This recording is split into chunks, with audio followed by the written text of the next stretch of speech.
रघुबर के नैना रसीली हो, परिछन करे सखियां। रघुबर के नैना रसीली हो, परिछन करे सखियां। परिछन करे सखियां, परिछन करे सखियां, परिछन करे सखियां। रघुबर के नैना रसीली हो, परिछन करे सखियां।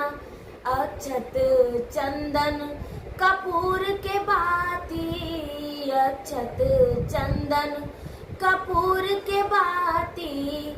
साजिलिए भरी थारी हो, परिछन करे सखियां। रघुबर के नैना रसीली हो, परिछन करे सखियां। रघुबर के नैना रसीली हो, परिछन करे सखियां। रघुबर के नैना रसीली हो, परिछन करे सखियां।